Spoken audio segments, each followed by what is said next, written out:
बिहार का चुनाव की घोषणा हो गई है और 6 तारीख और 11 नवंबर को 2 चरणों में बिहार का चुनाव होने वाला है।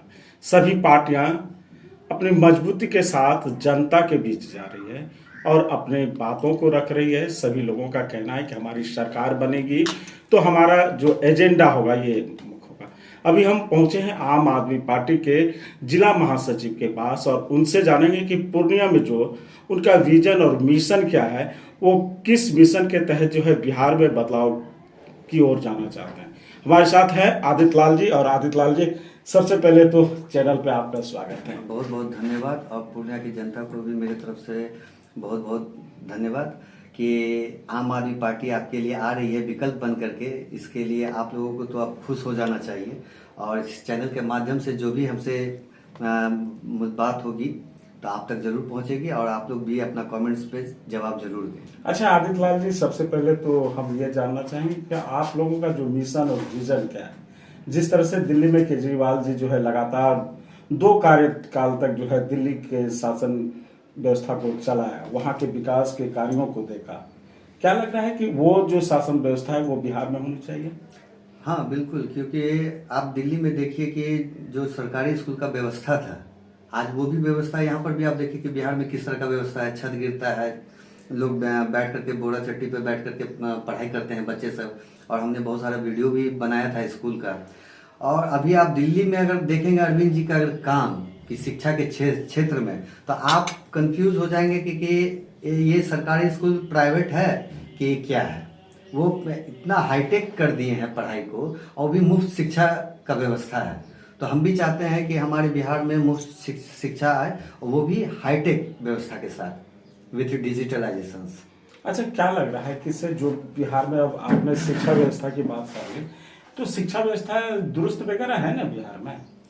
देखिए, अगर कहा जाए कि सरकार तो 66,000 करोड़ का देती है कि हाँ चलो भाई बजट आया है शिक्षा के क्षेत्र में, लेकिन अगर आप जाएंगे, और वो भी बजट तो बहुत कम है जो भी बात रहे, लेकिन अगर आप जाएंगे एक एक स्कूल में जाएंगे तब आपको पता चलेगा कि ये व्यवस्था नहीं है बच्चे के लिए, ये नहीं है। बच्चा स्कूल में बैठा हुआ है खिचड़ी खाने के लिए और कुछ बच्चे बाहर घूम रहे हैं, टहल रहे हैं। ये पढ़ाई का ये व्यवस्था नहीं होना चाहिए।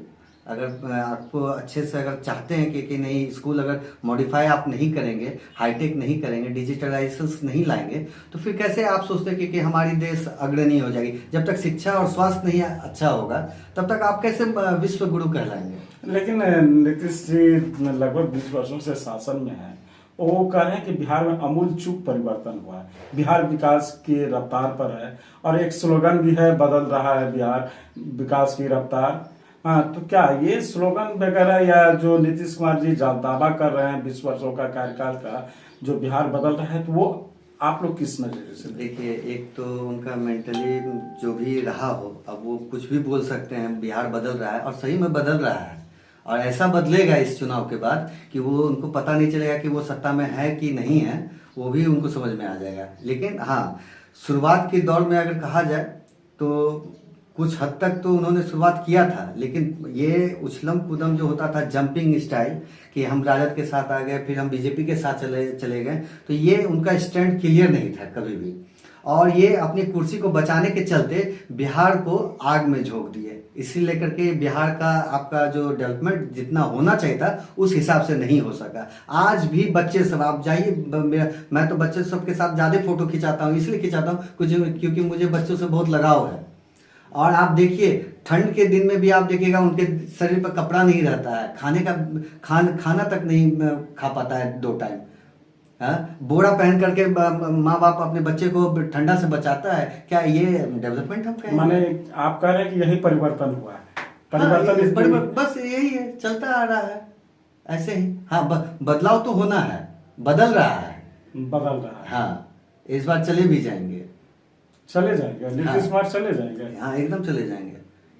ब्रेन से तो चले ही गए हैं और बिहार से भी अब चले जाएंगे। छुटकारा इसी साल मिलने वाला है, अब ज्यादा दिन नहीं है। 14 नवंबर का इंतजार कीजिए, रिजल्ट आपके सामने होगा। अच्छा, बदल जाएंगे, चले जाएंगे, आप जो ये दावा कर रहे हैं, आम आदमी पार्टी के जो है सक्रिय कार्यकर्ता के तौर पर पूर्णिया में वर्षों से काम कर रहे हैं, तो ये दावा आपका कैसे आप कर सकते हैं किसी? क्योंकि देखिए, हम अभी जितने भी जगह गए हैं, किसी भी जिला में जाते हैं तो वहाँ का जो आउटपुट हमको मिलता है, और रही बात हमारी विधानसभा का, तो वो लोग एक ही चीज़ चाहते हैं कि अब हमें नहीं चाहिए एनडीए, चाहे आप किसी भी क्षेत्र में चले जाइए, क्योंकि इनको अब सब कोई पहचान चुका है कि ये कुर्सी के लिए ही आना चाहते हैं। और जो अरविंद जी का विचार है, अच्छा एक चीज़ मैं पूछता हूँ कि आप हमारे ही विचार को तो लागू कर रहे हैं। पहले तो आप कहते थे कि हम बिजली फ्री नहीं करेंगे, हम रेवड़ी मुफ्त में नहीं बांटेंगे, तो आपने 125 यूनिट क्यों बिजली फ्री कर दिया? जब अरविंद जी ने घोषणा कर दिया चुनाव का, तब आपने 125 अच्छा, ये मुद्दा पे हम बाद में आएंगे। आपने अभी कहा कि एनडीए नहीं चाहिए, तो क्या लग रहा है कि महागठबंधन चाहिए? जनता क्या महागठबंधन की ओर अग्रसरित है या आम आदमी का जो विजन है उसके साथ है? देखिए, महागठबंधन को भी लोगों ने देखा है और ये बखूबी हमारी पूर्णिया की जनता जानती है। आप ये देखिए कि AMIM जो है, अख्तारुल इमाम जी, ये ढोलक बजा करके राजद के पास गए थे कि आप हमें गठबंधन में शामिल कीजिए, तो उन्होंने शामिल नहीं किया। तो महागठबंधन का अपना कंसेप्ट क्लियर खुद नहीं है। और ये आपको देखना होगा कि महागठबंधन में, हम खासकर पूर्णिया की चर्चा कर लेते हैं, महागठबंधन में आपका कैंडिडेट कैसा है, आप उसके ऊपर फोकस कीजिए। यहाँ पर दाव पेच एक अलग लगा हुआ है कि हम कैंडिडेट होंगे, सबका अपना अपना एक अप्रोच है। लेकिन हमारी आम आदमी पार्टी में अप्रोच का नहीं होता है। जो जमीन से जुड़े हुए कार्यकर्ता हैं उनको आगे किया जाता है। सूत्रों के हवाले से तो ये भी खबर आ रही है कि से जो है लगभग टिकट फाइनल हो गया है पूर्णिया और सीमांचल क्षेत्र का, और उसमें एक नाम आपका भी है, क्या कहेंगे? जी हाँ, ये आपको सही खबर है, और मुझे भी यही खबर है। अब शीर्ष नेतृत्व तय करेगी कि हाँ, कल ये आने प्रेस कॉन्फ्रेंस होने वाला है, तो शीर्ष नेतृत्व अपना तय करेगी। वैसे तो हमने जो काम किया है जमीन पे, तो किया ही है। अच्छा, तो आपने अभी कहा था कि रेवड़ी की तरह जो है नीतीश कुमार जो है अब सौगात बांट रहा है, क्या नहीं लग रहा है कि चुनाव के ठीक पहले इस तरह का जो है सौगात किस ओर इशारा कर रहा है? देखिए, ये वोट खरीदने का सौगात है। ये जो आप देख रहे हैं 10,000 रुपया, तो मैं इतना ही कहूँगा कि लोग बेवकूफ़ नहीं हैं। आप इतने साल पहले थे कहाँ? आपको अगर बांटना ही था तो आप 2 साल पहले बांट लेते। आपको कुछ करना ही था तो 2 साल पहले कर लेते हैं। तो अभी हम 60,000 करोड़ का ये कर दें, 6 लाख करोड़ का वो घोषणा कर दें, हम 10,000 रुपया हर एक महिला के अकाउंट में कर दें, तो ये सब चुनावी प्रोपेगेंडा है। इसको फैलाया जा रहा है। टिकट को में ये मेन है क्या, क्योंकि ये लोग वोट खरीदने का काम कर रहे हैं कि महिलाओं के जरिए। अब पूर्णिया में कई दावेदार के तौर पर देखे जाते हैं, महागठबंधन में भी 3-4 माने लंबी लिस्ट है, वहीं बीजेपी में जो एनडीए में भी लंबी लिस्ट है, उसको आप किस तरह से आंकते हैं? देखिए, ऐसा नहीं है कि हमारे जो प्रेजेंट MLA विजय खेमका जी हैं, मैं उनका बहुत सम्मान करता हूं, लेकिन अगर कहा जाए काम का, अगर देखा जाए तो काम तो उन्होंने किया नहीं है। ठीक है, आप लोग भी जानते हैं उनका बखूबी। लेकिन अगर जब कैंडिडेट काम नहीं किया है तो सिटिंग MLA हैं, तो उनका घोषणा उस हिसाब से नहीं करना चाहिए। पार्टी में अन्य भी लोग हैं, तो उनको भी मौका देकर के एक बार बीजेपी को देखना चाहिए। लेकिन जहाँ तक है कि ये लोग जो एक मिशन लेकर के चलते हैं, हिंदुत्व हिंदुत्व हिंदुत्व, तो इन मुद्दों पे इस तरह से नहीं करना चाहिए, क्योंकि राजनीति में हिंदू और मुस्लिम नहीं करना चाहिए। हर एक इंसान का ये होता है, क्योंकि अगर मान लीजिए अगर आपको तकलीफ है, अगर आप हिंदू हैं, आप तकलीफ में हैं, तो क्या हमें दर्द नहीं होगा? अगर मुस्लिम अगर किसी प्रॉब्लम है तो हमें दर्द नहीं होगा? आपको दोनों तरफ देखना पड़ेगा। इसलिए करके ये चीज़ आपको हटाना होगा। और हमारी लड़ाई ना बीजेपी से है ना कांग्रेस से है। ये मैं आपको एक बात बता दूं, हमारी लड़ाई बीजेपी और कांग्रेस से बिल्कुल नहीं है। बीजेपी भी अच्छी है, कांग्रेस भी अच्छी है, हर पार्टी अच्छी है, बस पार्टी के लोग अच्छे और बुरे। माने पार्टी को नेतृत्व प्रदान करने वाला, पार्टी को मजबूती प्रदान करने वाले से आपको शिकायत है? हाँ, मतलब कि जो भी व्यक्ति चुन करके आता है वो काम नहीं करता है, इससे मुझे दिक्कत है। इससे हाँ, इसलिए करके मैं चाहता हूँ कि अरविंद जी अब आ रहे हैं, एक विकल्प पूर्णिया को मिल रहा है, तो बस मैं इतना ही चाहता हूँ कि पूर्णिया में अगर बिहार में अगर कुछ भी हो तो मुद्दों की बात हो।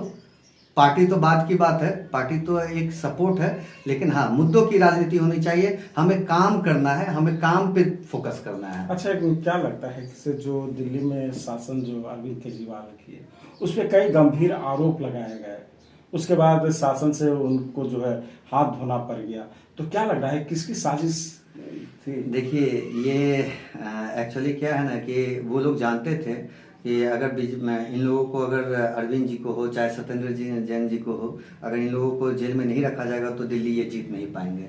और अभी भी आप देखे होंगे सबको क्लीन चिट भी मिल गया है, सत्येंद्र जैन जी को भी क्लीन चिट सीबीआई ने दे दिया है। और दूसरी बात आपको मैं बता दूं, मैं एक ही एग्जांपल दूंगा, इलेक्शन कमीशन के साइट पे भी आपको मिलेगा। आपके माध्यम से मैं बताना चाहूँगा कि इनको हराने में बीजेपी और कांग्रेस दोनों लग गई। दूसरी बात क्या है कि ये लोग वोट चोरी करते हैं। कैसे किए? 1,47,000 वहाँ का जनसंख्या था, वोटर्स थे आपको दिल्ली में, जहाँ से अरविंद जी उठे थे। और इस चुनाव में उनके वोटर्स को हटा करके 40,000 वोटर्स को हटा दिया गया और 1,07,000 पे ही मतलब कि वोटर्स पोलिंग हुआ। तो आप देखिए कि अगर वो 40,000 अगर नहीं हटाया जाता, हमारे जो कैडर वोट था अरविंद जी का, उसी को जो है हटा दिया गया, किससे जो है वो सत्ता में ना आए। तो ये वोट चोरी का काम कौन कर रही है?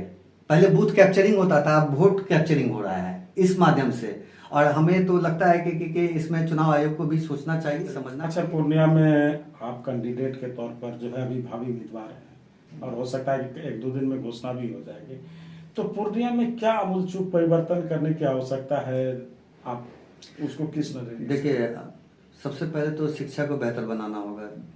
जितने भी कंस्ट्रक्टिव आपको सरकारी स्कूल सब हैं उनको मॉडर्नाइज्ड करना होगा, मॉडिफाई करके मॉडर्नाइज्ड करना होगा और डिजिटलाइज्ड करना होगा। क्योंकि प्राइवेट स्कूल में डिजिटलाइजेशन काफ़ी हद तक हो चुका है, लेकिन सरकारी में नहीं हुआ है, जबकि जनसंख्या सबसे ज़्यादा वहाँ पे है। और सारे प्राइवेट स्कूलों को मैं इतना ही कहूँगा कि जो सुप्रीम कोर्ट ने लागू किया है कि 25% आप गरीब के बच्चे को दीजिए तो आपको देना पड़ेगा, तो उस पर भी हम लोग मॉनिटर करेंगे। दूसरी बात कि ये स्वास्थ्य का व्यवस्था आप लोग देख चुके हैं, बहुत सारे दलाल वहाँ पे घूमते रहते हैं। आप किसी भी डॉक्टर सब से मैं बात करूंगा, उनकी भी विचार लूंगा, क्योंकि एक गरीब इतना पैसा खर्च नहीं कर सकता है। जहां 500 रुपये में उनका ट्रीटमेंट हो सकता है, लेकिन उनको टेस्ट लिख दिया जाता है, एक्सरे लिख दिया जाता है। और सबसे बड़ी बात है क्या कि आपको टेस्ट यहीं कराना होगा, आपको एक्सरे यहीं कराना होगा, आपको अल्ट्रासाउंड यहीं कराना होगा। ऐसा क्यों है? ऐसा नहीं होना चाहिए। और अब तो पकड़ करके कहा जाता है कि ये डॉक्टर अच्छे हैं, यहाँ पर चलिए, आपको हम यहाँ पे इतने में करवा देंगे। तो ये लाइन बाजार का सिस्टम चल गया है। तो हमें सबसे पहले सरकारी अस्पताल पे ध्यान देना होगा, उसको मजबूत करना होगा। और उसमें ये भी हम लोग मॉनिटर करेंगे कि दवाई अंदर से ही मिले, किसी बाहर के ड्रगिस्ट के पास नहीं जाना पड़े लोगों को। मैंने मुख्य रूप से जो है स्वास्थ्य, शिक्षा और रोजगार पे आपका मुख्य। देखिए, पलायन को तो रोकना होगा। और आप जानते हैं कि बिहार कैपेबल है हर चीज़ के लिए।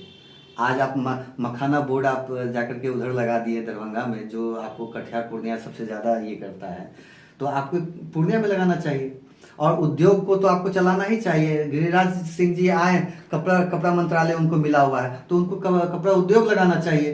तो आकर के कटोगे तो बटोगे का नारा दे करके चले जाते हैं। तो ऐसे नेता हमें नहीं चाहिए, इस तरह के नेता हमें नहीं चाहिए। जो चीनी मिल आपने बोला था, हमारी नीतीश जी ने बोला था कि हम आएंगे तो चीनी मिले को फिर से खोलेंगे, तो क्या है?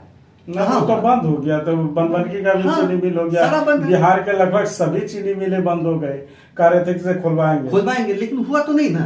तो हम लोग उस पर भी काम करेंगे, हम लोग इंडस्ट्रियलाइजेशन पे काम करेंगे। क्योंकि जब तक इंडस्ट्रियलाइजेशन पे अगर हमारी सरकार काम नहीं करेगी, तब तक पलायन नहीं रोका जा सकता है। और मेरा आपको मैं एक बात बता दूं, अभी मेरा बात लोग सब भी हमको कांटेक्ट कर रहे हैं बेंगलोर से भी कि हम लोग आपके जरिए जो है लोगों को नौकरी देना चाहते हैं। तो ठीक है, बहुत कंपनियां आना चाहती हैं। तो मैं चाहता हूं कि पूर्णिया को उस लेवल पर लेकर के जाओ जो अपने घर पे ही लोग रहें, अपने घर पे। क्योंकि घर जो होता है ना, मातृभूमि जो होती है, कोई नहीं चाहता कि हम छोड़ करके जाएं। और मैं चाहता हूं कि जिस तरह से मुझे प्रेम है अपने पूर्णिया से, बाकी सबों को उसी हिसाब से होगा। इसलिए सब यहीं रह करके अपना काम करे, सब कोई आगे बढ़े। और नौकरी भी मैं उन लोगों को मैं यहाँ पर मुहैया कराऊंगा, ये बात तय है। तो ये जो कह रहे हैं कि उद्योग धंधे कल कारखाने लगाने की आवश्यकता है, तो आखिर 20 साल का शासन रहा, उसके पहले जो है महागठबंधन के लोग शासन में थे, तो क्या ये 35-40 साल से क्या स्थिति हो गई बिहार की? एक्चुअली क्या है कि ये लोग सब जानते हैं कि सारे स्टेट में हमारे जो बिहार के लोग हैं, गरीब तबके के लोग होते हैं, क्योंकि यहाँ पर मजदूरी 400 रुपया दिया जाता है, बाहर में ज़्यादा दिया जाता है। तो ये लोग जानते हैं कि एक बकेट है, ये पूर्णिया सीमांचल जो है एक बकेट है, बिहार बकेट है, कि अगर हमको कहीं पर भी मजदूर का जरूरत पड़ेगा, चाहे गुजरात में ही क्यों ना लगे, तो इसको अगर जब तक हम कमजोर करके नहीं रखेंगे, माने मजदूर का फैक्ट्री है भैया। हाँ, मजदूर का फैक्ट्री। आप जितना सरकारी स्कूल देख रहे हैं, जितनी भी कोई पढ़ाई नहीं हो रही है बच्चे की जो अधिकारी बन सके, और हम लोग जो स्कूल को मॉडिफाई करेंगे वो अधिकारी बनाने के लिए करेंगे, मजदूर बनाने के लिए नहीं। चलते चलते ये भी आपसे जानना चाहेंगे किससे जो है पूर्णिया के लोगों को, इसलिए कि आप लगभग कैंडिडेट के तौर पर घोषित हो ही गए हैं आज से, पूर्णिया के लोगों से क्या कुछ अपील करेंगे? मैं बस इतना ही अपील करूंगा। आपने बहुतों को देखा है, बहुतों का काम को देखा है, कांग्रेस का भी काम देखा है, बीजेपी का भी काम देखा है, और अरविंद जी का दिल्ली में भी काम देखा है। बस आप अपने बेटे को इस बार मौका दीजिए, अपने भाई को मौका दीजिए, और आप इतना याद रखिए कि मैं अपने मातृभूमि से मैं कभी भी धोखेबाजी नहीं करूंगा, दगेबाजी नहीं करूंगा, और जिस ईमानदारी के साथ मैं काम करूंगा, शायद ही पूर्णिया में ऐसा कोई व्यक्ति होगा जो रहा होगा जिसने कि इतनी ईमानदारी से काम किया है।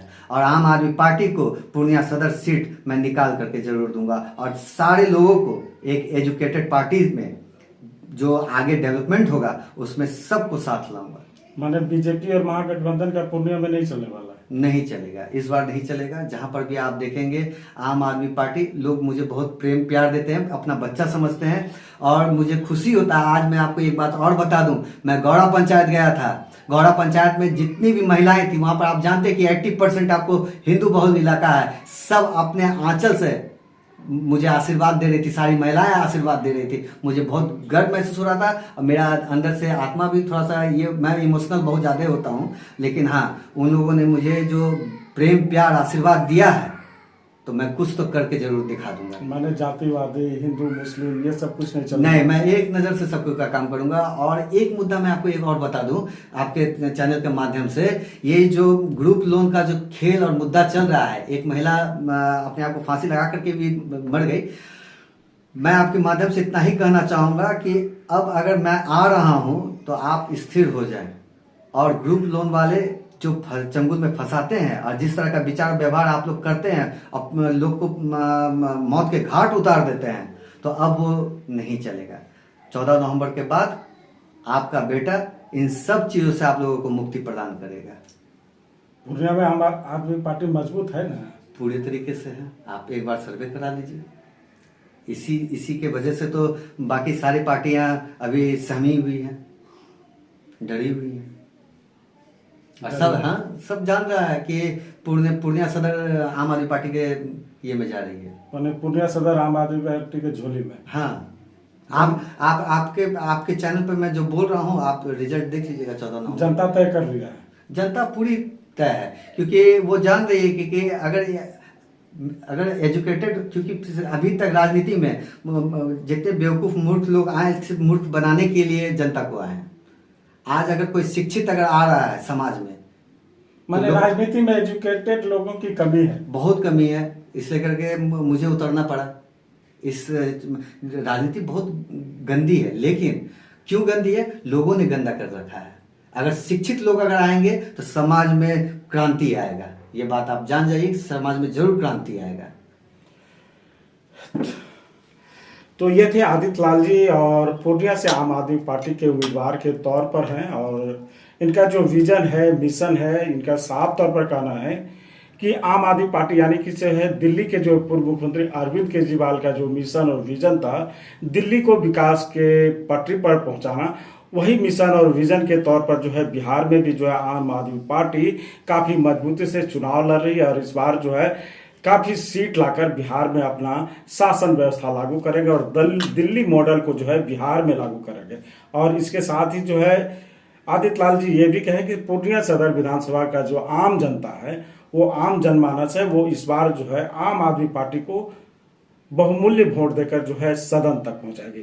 तब तक के लिए बने रहिए, देखते रहिए जूम सिटीज। मैं हूं विनय कुमार।